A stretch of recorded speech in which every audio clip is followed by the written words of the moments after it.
Hello hi అండి. Video చూడగానే మీకు తెలిసిపోతుంది. ఈరోజు మన ఛానల్లో రెసిపీ చికెన్ కర్రీ అండి. దానికోసం అయితే నేను హాఫ్ కేజీ చికెన్ అయితే తీసుకొని వాష్ చేసి పెట్టాను. పోపు కోసం అయితే స్టవ్ మీద కడాయి పెట్టేసి వేడైన తర్వాత పోపు సరిపడా ఆయిల్ పోసేసి కావాల్సినటువంటి స్పైసెస్ అయితే వేసుకోవాలి. అది కాస్త పోపు వచ్చిన తర్వాత ఆనియన్ వేసుకోవాలి. ఒక మీడియం సైజ్ ఆనియన్ అయితే కట్ చేసి వేసుకోవాలి. అది కాస్త ఉడికిన తర్వాత వాష్ చేసి పెట్టుకున్న చికెన్ కూడా వేసేసుకొని బాగా కలపాలి. 2 నిమిషాల పాటు అయితే చికెన్ ఉడకనివ్వండి. అది కాస్త ఉడికిన తర్వాత ఒక స్పూన్ వరకు అయితే పసుపు కూడా వేసేసి బాగా కలపండి.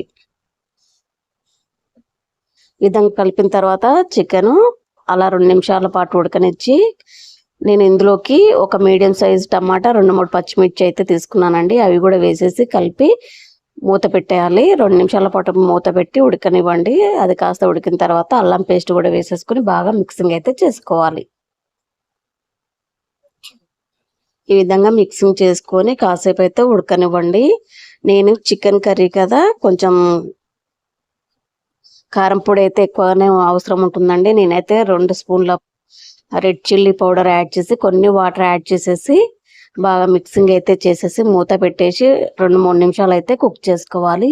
అలా కుక్ అయిన తర్వాత కరివేపాకు, కొత్తిమీర, పుదీనా అయితే వేసుకోవాలి. వేసేసుకొని వీడియోలో చూపిస్తున్న విధంగా మొత్తం బాగా కలిసిపోయే విధంగా కలపండి. ఆ విధంగా కలిపిన తర్వాత ధనియాల 1 స్పూన్ వరకు అయితే ధనియాల పౌడర్, 1/2 స్పూన్ వరకు అయితే గరం మసాలా కూడా వేసేసుకొని మళ్ళీ ఒకసారి అయితే బాగా కలపండి.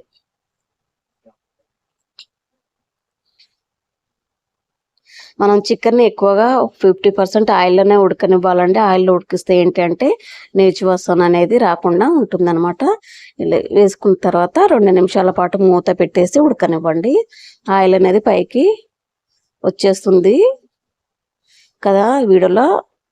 ఈ టైంలో మనం మళ్ళీ ఒకసారి అయితే కలుపుకోవాలి.